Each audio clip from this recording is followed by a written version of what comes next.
Welcome back, everybody, to another episode of Insights from the Couch. We are doing part 2 of our Dating at Midlife. We have a very special guest today, Andrea Baker, who is an actor and voiceover artist, best known for her work in Pleasantville, 90210, General Hospital, Remember the Titans, Totally Spies, Mad Men, and The Sopranos.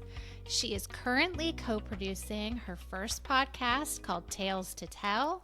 She's a friend of the pod and a generally hilarious and vulnerable human who we wanted to have on to talk about her journey dating a midlife.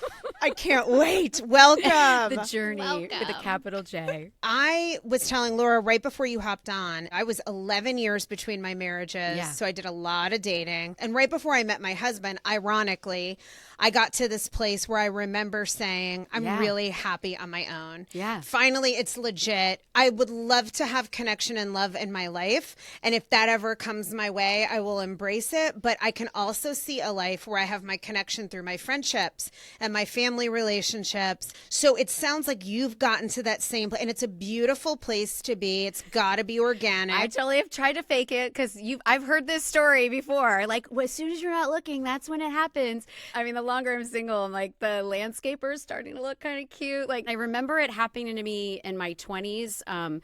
I was working in LA. I was dating a little bit, but I was so focused on my career and I didn't want to shit where you eat, right? Like, it's a camping rule. And you know, on a set in movies, like everyone, the opportunities are endless, but I did not, that was like, I'm not doing it that way. I'm not doing it that way. So I would keep everyone I worked with at an arm's length distance.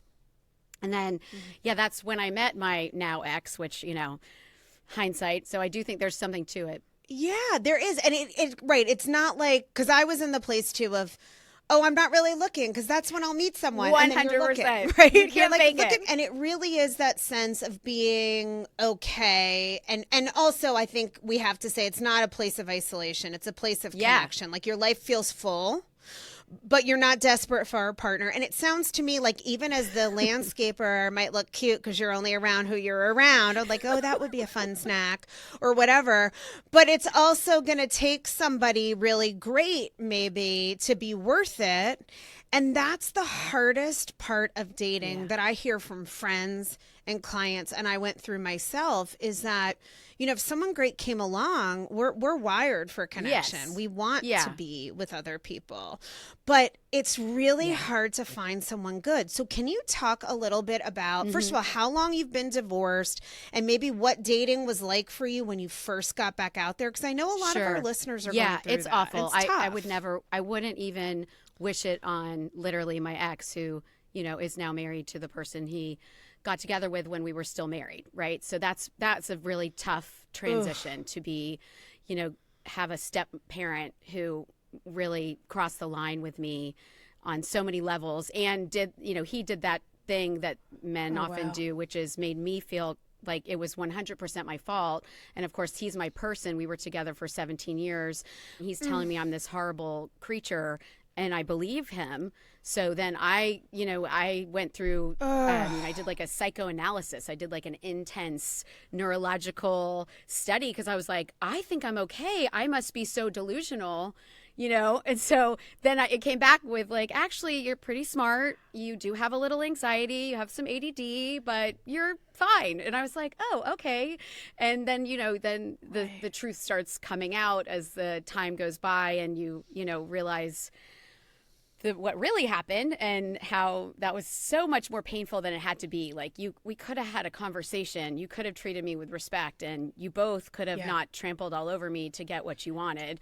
This is such a human story that so many, and first of all, I'm so sorry you went through that because it's so painful, but the betrayal of it and the experience of it, it's really, really hard. And I relate a lot to what you're saying. So what I wonder though, is when you say, you know, you could have been more honest. You could have come to me and like in a way, and I think this is what people, as a couples therapist, I work a lot with infidelity. And it's really, you're not ever doing it for the person to, oh, I don't want to hurt them. If you're in love with someone else or you want to be with someone else, Right. Tell your partner, as hard as that is, at least own up to it as an adult and say, look, I don't want to be in this anymore, because that's the like bare minimum of 100%. respect for someone else. 100%. And that's what you're referring to, right? Like, Yes. come to me and be honest instead Literally of making crazy. me think I'm fucked Yeah. up and flawed. Yeah. It's like 100%. gaslighting as you're betraying. But let's be honest about how hard it is for people to grapple with their own shame around, like, they have to make someone else be the bad guy in order to feel okay about Agreed. making decisions like that. So, like, Right. You don't have to, but that's it's what an most people choose. The way, like, people drive away from the scene of an accident, you shouldn't do that. They do. But for Right. some Yeah. reason, people It's do it so all the real. time. It's so Right. real. I think that too. I mean, hindsight now, and I've been divorced 9 years, so it's been a minute. I think the scar tissue, is like I've grown around it, and it's fine, but at the beginning, I mean, so eviscerated, like just sliced open, raw. And then, one of the first people I dated, it was very slow. It was great. It was very gentle getting to know. But then when we got to the physical aspects, there was STDs involved. There were like long-term like effects that could happen. And that was like, what? I made it to 45. And now this is what I'm grappling with. Like, what is happening?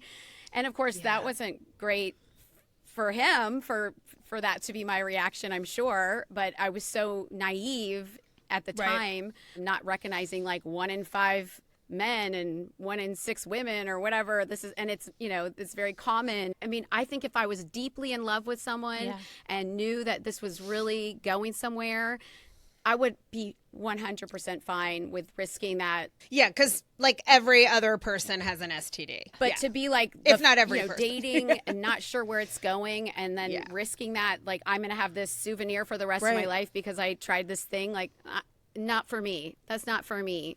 So since your 20s, so you don't even really know what's out there dating. How would you even know what people have with STDs or what the dating pool is like? Literally had not thought about it. I did go and get myself checked out. Yeah. And they were that was the craziest thing, is they kind of discouraged me. My doctor was like, well, why do you want to know? I'm like, well, I need to know. Like, I'm not going to be frivolous with other people's health. And they were like, well, I'm like, what? Like, the fact that they're not even encouraging people to find out, because you might not know. But so interesting you say that. Like, I had a client who, she dated a guy and then he ended up being unfaithful to her, and she went to her doctor just to do one of these like prevent, like, totally. I just need to know. That's what I did. To check it up on it. And it was so good she did, because she had like a form of HPV that was like dangerous, super aggressive. Had she not done that, 100%. she would have like had cervical cancer. Make sure you're healthy, and what you're offering and sharing. If you have something, you can have an adult conversation about it, which I have the utmost respect for that guy, because he told me up front. So thank God, because I didn't even know to ask those questions at that point in my life. And then, and you're still recovering from this enormous betrayal. And then after the betrayal, it's also this person, the affair partner, is now in your life.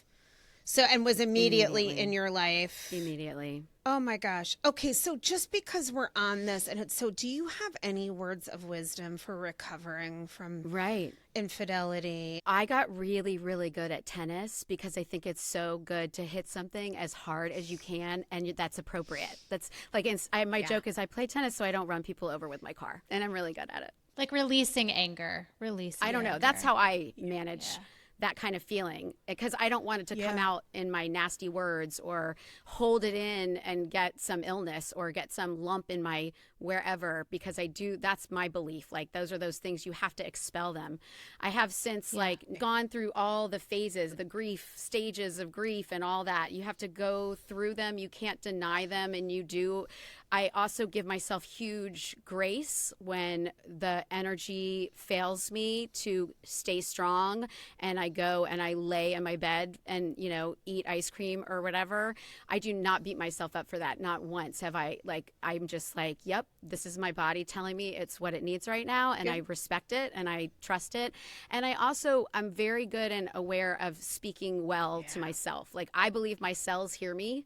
Like when a cold is coming, I'm like, you got this. You got this. You get them white blood cells. You can do it. I'm here for you. Reinforcing your own bio, verse, whatever the words are. It's just reinforcing that positive and surrounding your people with your people. Like I was so careful of the people that were, I remember this one couple being like, finding out what had happened, and we had been friends as a couple, and they were continuing to be friends with him, which I didn't know at the time when we were having this conversation.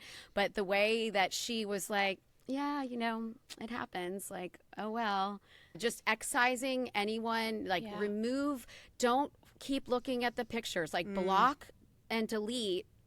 Don't, it's so painful to have a picture, you look on your social media and you've got their fabulous vacation photo in your face. That will ruin your freaking week. Like, don't do that to yourself. Delete, block, and find the people that make you laugh and make you feel good about yourself, and like and comment and follow them and tell the algorithm to send you more of that. It might have been Laura. Someone was like, anger is healthy if you use it properly.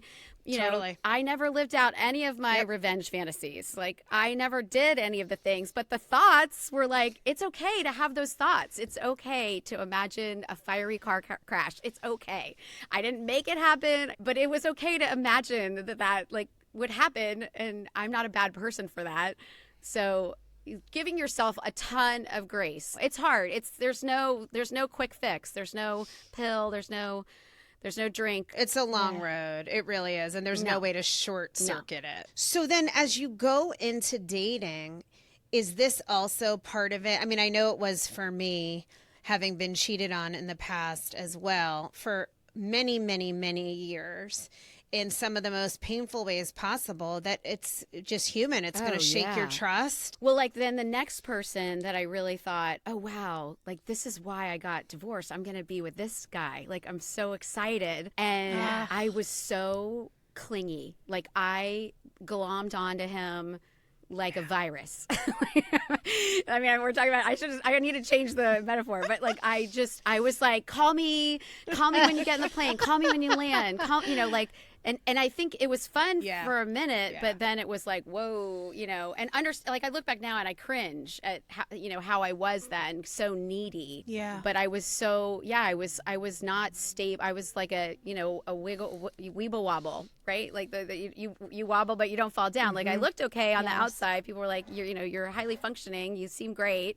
But I was not. On the inside, I was a weeble wobble. I was like trying to find solid ground, and looking for it in someone else is never the answer, right? We all know that. If you were to go back to that woman, would you have said you need a timeout for a while? Like, dating is not where to be right now? Or did you need all those experiences to kind of show you that stuff? I'm a big believer in the harder thing you do, the greater the reward. So I feel like it would have been easier to hole up. It's today. It's always easier for me to say no and stay home. I'm in my office right down the street, hallway from my bedroom. Like, I could never leave the house with Instacart now. But the harder thing is to say yes to the thing and go and then see what happens. And you either, in tennis, you either win or you learn. Right. So in dating, you either, get some or you learn something. But when an opportunity, like it was a friend from my past that came back, he had gone through a divorce or was in the, end stages of a divorce. So I was super wow, this is all happening. It's meant to be. I thought I had manifested him because I remember walking and being like, I just want to meet someone that I can trust from my past, like someone that I have history with. That's all I want. And literally, I don't know, 3 days later, he was like, hey, you want to meet for coffee? I was like, oh my God, I'm the most magical creature. Wow. I just manifested my next relationship. So what did you learn from that relationship? I learned that men don't want too much difficulty, especially older, very successful men. They prefer an easy relationship, which I get. They're out there fighting wars, and that was not the only, my age successful man that I have dated, but the one common thread is their life is what their life is that they've built from scratch that they're super proud of, which kudos. but there's no sense of like, what have you built? How do we fit? It's more, this is where I'm at. And how are you going to fold in? Like, you're going to fold in. Because that's not a real relationship. And that's not, and being easy, this is the age-old thing of like good girl-itis, right? That you want this perfect doll that has only plastic parts. Obviously, I'm speaking metaphorically. It's funny who they end up with, because there's a lot of plastic I don't know. They got plastic parts. Right. Okay. Literally and metaphorically. But I think beyond the looks, it's the idea of like, you're happy and you're positive and you smile and you don't rock the boat too much and you're not seen as, God forbid, fucking shudder, a difficult woman.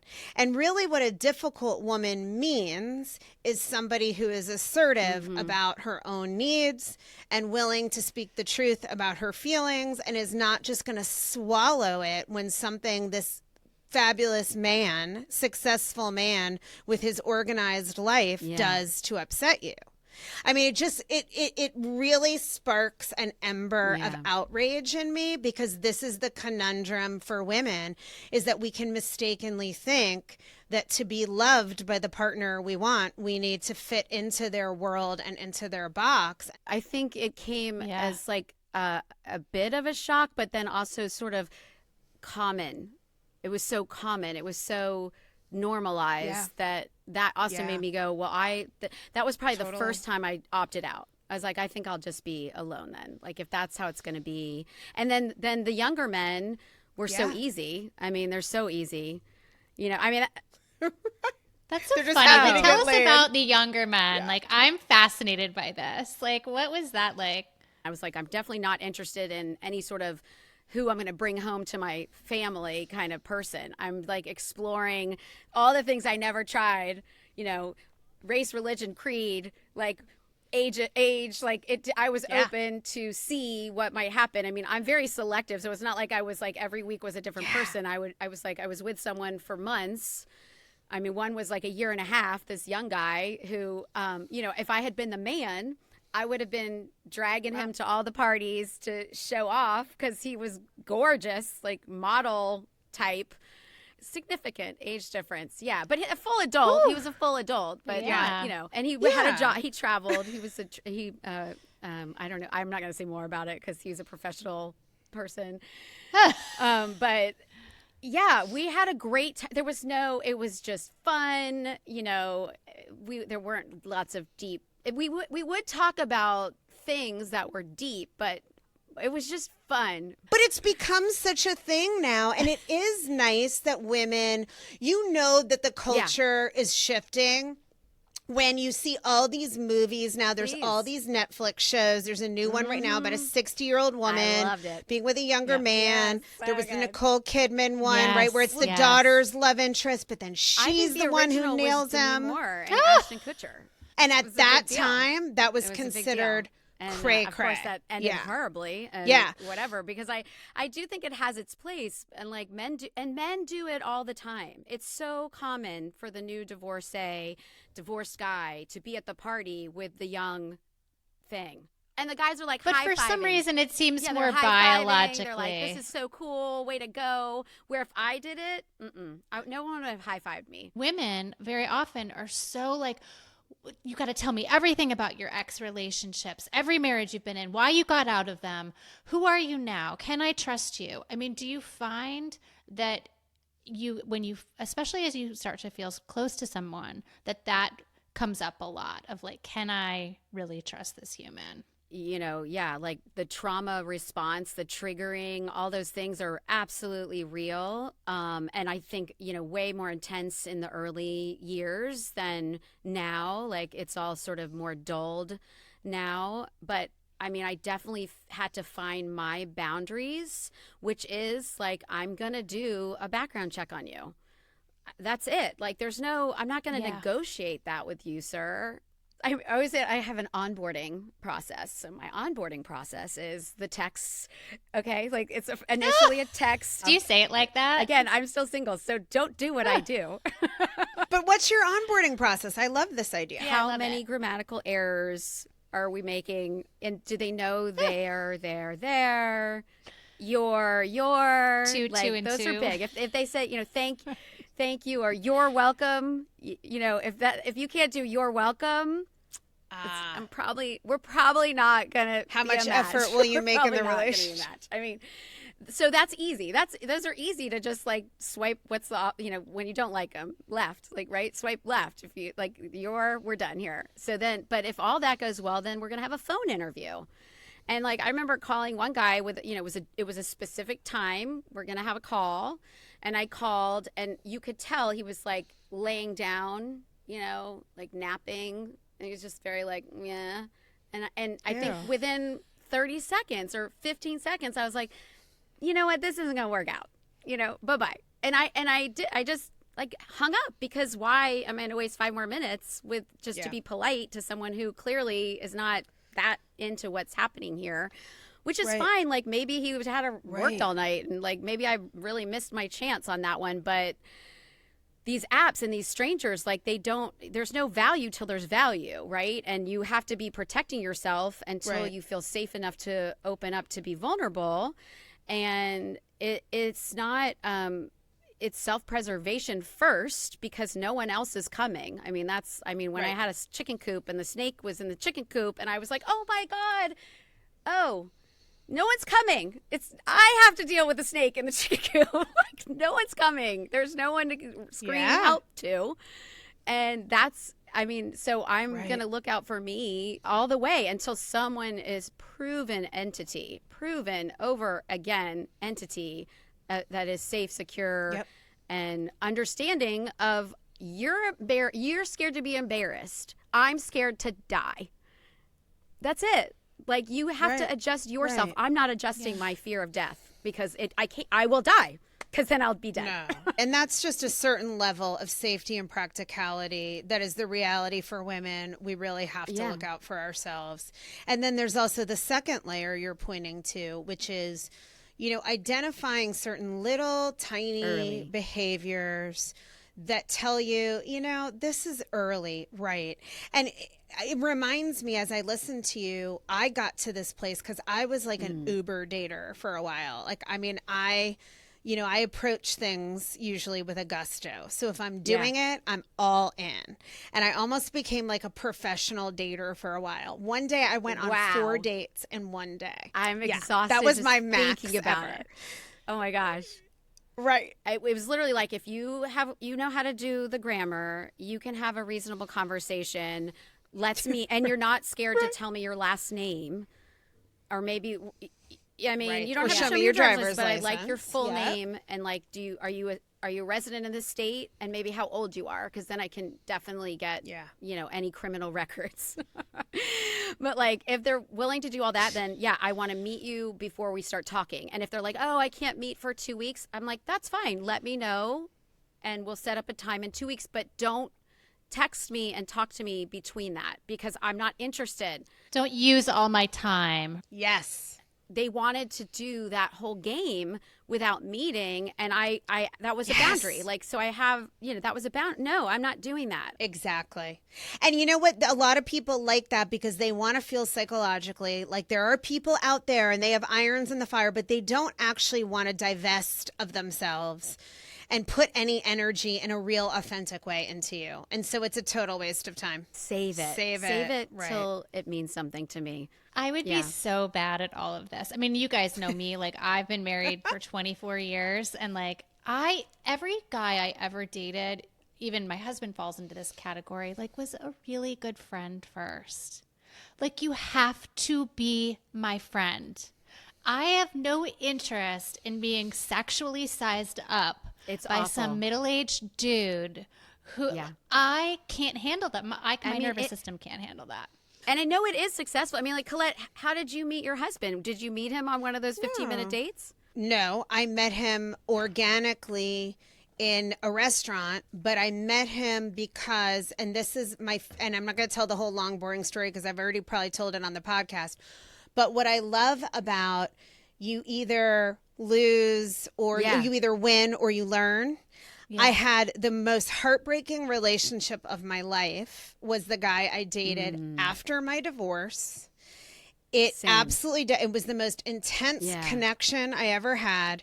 And my heart was broken in a way that it took me over a year. And I did every embarrassing, cliched thing, like not being able to let go, sobbing uncontrollably in public, chain smoking cigarettes, calling him when I shouldn't be calling, like all the embarrassing things. Like I was just absolutely ripped to shreds emotionally by the breakup.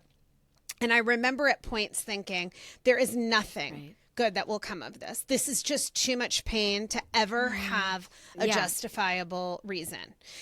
And of course, eventually I healed and I got past it. And I was like, holy shit, talk about having to have compassion for your younger self. I had to give myself a lot of grace that, you know, until I got divorced, I was with the guy I met at a like dark, wasted bar in college when I was 18. So I had no real world experience whatsoever with dating. I hadn't given my heart to anybody as an adult ever, other than my ex-husband. And that really formed as children. So the point of this is that I met my husband, ironically, because of that relationship, because that other guy had cheated on me with a woman who went to a certain school.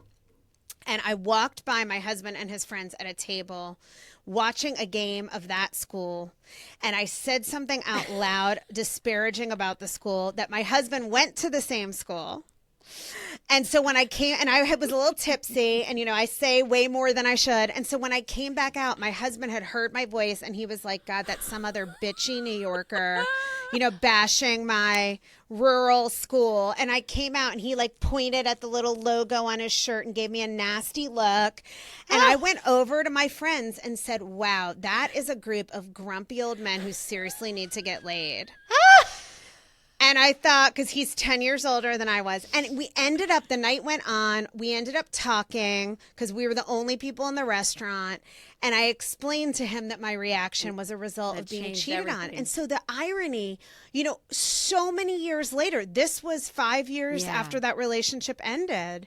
And had I never dated that other guy who broke my heart, I would have never met my husband. So it had a really beautiful outcome. And I do think even these bad experiences are all grist for the mill and like prepare us for the best relationship with ourselves and to meet a good partner. Well, and honestly, I was telling Laura, I listened to the guys, you know, your 2-part guy version, and I just felt like, wow, their goal is marriage. Their goal is marriage. Right. And I don't want to get married again. Like I'm not going to have kids. Obviously, the oven is closed. I'm not interested in getting legally. Like I'm content with my financial situation. I don't want to give or take from anyone. Like I would like to meet an equal and have a equal partnership that has nothing to do with entangling each other's assets or whatever. I'm thinking of our listeners who maybe they're single for the first time. Yeah. Or maybe they've been single for a long time. What's our best advice? I did the divorce tour. I said I should make t-shirts. I have bag will travel, and I went every time, because the hardest part when your kids are still live with you is I had to go, and I've listened to your empty nest one and I've shared it a bunch, because I had to do that with 8 and 10-year-old kids gone for a week at a time. It is the most unnatural, uncomfortable thing to have happen. And it's just doesn't feel like, who am I? What is my value in this world if I'm not taking care of my own children? Like I couldn't see straight. It was so hard. And so being alone in my house was not good for my mental health at that point. And I just went and visited all my friends from college, anyone that was going anywhere or would want me around, third wheeled it all over the world, literally. Did trips that I would have never done married, did things that I would have never done if I was married with kids. Like I had this freedom that I decided to invest in and find pleasure for myself, because the alternative was just misery. And I refused to have that be like pull me under, because it would have. I think if I hadn't had my divorce tour 2015, which I should have made t-shirts. That's great advice. And I want to echo that live your best life, right? Really go and find what fills you up, and don't focus all your energy on meeting someone, either to just have connection or to like meet the needs that you can find in other relationships and experiences and within yourself. Be busy living your great life. But I want to add to that, and at the same time, be open. And I do think, because I have many friends and I've had many clients who can get stuck in the, well, I'm not ready to date. And then that becomes life. And people, when we're hurt, and we've all been hurt, most people don't get to our age and they haven't ever been abandoned or rejected by someone. 100%. It's part of the human experience. Don't close yourself off because something happened to you. And I know that's easier said than done, but I think that's an active process you can be in a conversation with yourself about every day. Go on dates, put yourself out there, risk another disappointment, and also live your best life. I think a lot of people get into competition with their ex. So their ex is now, getting married, engaged, getting married, and living with that person, whatever it is. And you think, oh my God, I've gotten left behind. I totally got left behind in that. And I could have been like just glommed on to someone, or, and I just thought, no, I found a great therapist. I found someone to make me recognize like what my values are, what like don't, like I said, turn off all those social medias, remove yourself from the friends that are gonna, like, some people love to show up and fill me in on what's going on over there. Oh, everyone wanted to do that with me, and everyone wanted to bring it up. People still bring it up. I've been divorced for 20 years. I'm like, I don't know what my ex-husband and his wife do with their life, and I don't care. I mean, it's hard to when there's kids involved. So like, I get, like, I do want to know to an extent. Now they're old enough that I have the relationship with them directly, so I'm not questioning right, me too. any of that stuff anymore. But I get the inclination. I don't think anyone was doing it maliciously. I think they're thinking, they're giving me intel that might be helpful in some way. But if it's not helpful, you should, it's not good for you. No, thank you. And surround yourself with your tribe. Find your people, do what you love, and be your best self, and keep showing up in the same way. Like, be the same person. So when the new mom or whatever is buying their affection and they're saying things, because hopefully you're mature and you edify each other as parents and as humans to your children. Because the best advice I got from my lifelong friend, she had me talking about my dad, he just passed last year, but just the greatest man on the planet. And she had me talking about him for 20 minutes, and she said, yeah, that's so amazing. You need to do that for your children. Like, give your children that. Yeah. It was the best advice, because all I wanted to do was be like, be so careful. Important. He's a lying, cheating son of a bitch, and she's so awful. Don't trust a word they say. But I never let myself do that, because they are half him. So if I'm talking ill of him, I'm speaking ill of them. And that is not okay.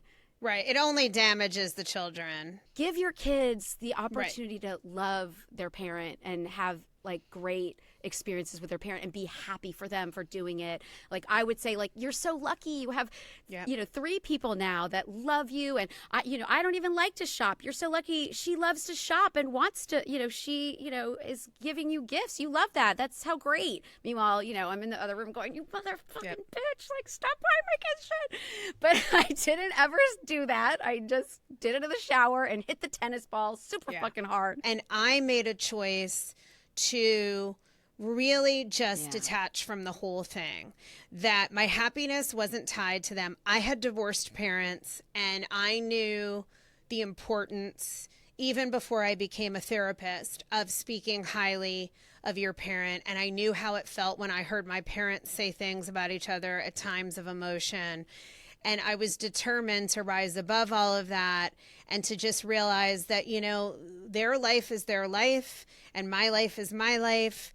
And I'm going to focus on me, and what they do or don't do is just going to have no impact on me, because it's not. First of all, it's out of my control. And second of all, it's my life to fill with what I want to fill it with. It takes being really intentional about it. But I did not want to be that person, because I've had these clients and I've seen it in my personal life who 20 years later, they're still bitter and angry about the situation. And that is a choice to not move on. You can get stuck in anger and resentment and grief and woe is me. And that at that point, you can't control who betrays you, but you can control how long you sit in it. And I think generationally, like my aunt, her husband left her, and she's been alone 30 years, still angry at him, and you just think, I saw what that could be. Oof. And I have no interest in living my life like that. You're burning daylight. I'm a lover. Like, I want to love and have joy and make people laugh. And I'm not, that's not for me. Yeah. And there's so many things outside of your personal sexual intimate relationship that you can enjoy and focus your energy. I mean, I'm 54. I just got my 200-hour yoga teacher training. Like, just keep it growing. There's always something new to learn. There's something new to invest your time and energy on. I mean, podcasting. Like, I I'm going to be a podcast producer. That's what I'm into. Like, I love it. It's all new. It's so fun for me. I mean, I know it's not new, but it's new for me. Find a new passion. Find something that draws you in positively. And these men, they can't be alone for 5 minutes. Hopefully you'll have me on here in 5 years and I'll be like, here he is. Like, he's amazing. But I literally don't see it anymore. Like, I don't see it. So it's okay. Would it be great to have an equal partner that actually we folded into each other versus having to fold into someone else's life? Like, that would be amazing. And it could be love, but it could just be a really great quality of life. Nothing better than being like in Spain and going, I would have never done this if I was married. And here I am on this adventure in Spain. Like, that's a benefit. Yeah. Plus, I have no in-laws. Winning. And I think, like, just as a final takeaway before we wrap up is really that it can be great either way. Right. Don't compromise yourself. Be open, live your best life, and like, you're going to find a life that fulfills you, and it doesn't have to be with a partner, and it doesn't have to be without a partner. There isn't one way to do it. Grow together. Yeah. Develop yourself. Yeah. So that is the message. And tell us before we sign off, tell our audience how they can find you, your new podcast. Oh, well, so Tales to Tell, spelled like a dog tail, because it's with the Dr. Jackie, who's a local vet. It's really a podcast for pet owners, for pet professionals, for anyone that's involved and loves animals. And it's so informative and fun, and I love it. So Tales to Tell with Jackie Burt. And then, I'm Andrea E. Baker on everything, I think. Andrea E. Baker on like TikTok. I have a private Instagram. I had some wacky Instagram stuff. But TikTok, I just make silly, funny videos like that one I was telling you about, Laura. Yeah, she's very funny. You guys can connect with Andrea there. Check out her podcast. It sounds wonderful. Animals are even better than people sometimes. And thank you so much for being on. And thank you, everyone, for listening. We will be back soon and hope you got lots of great insights from our couch today. Bye, guys. Bye.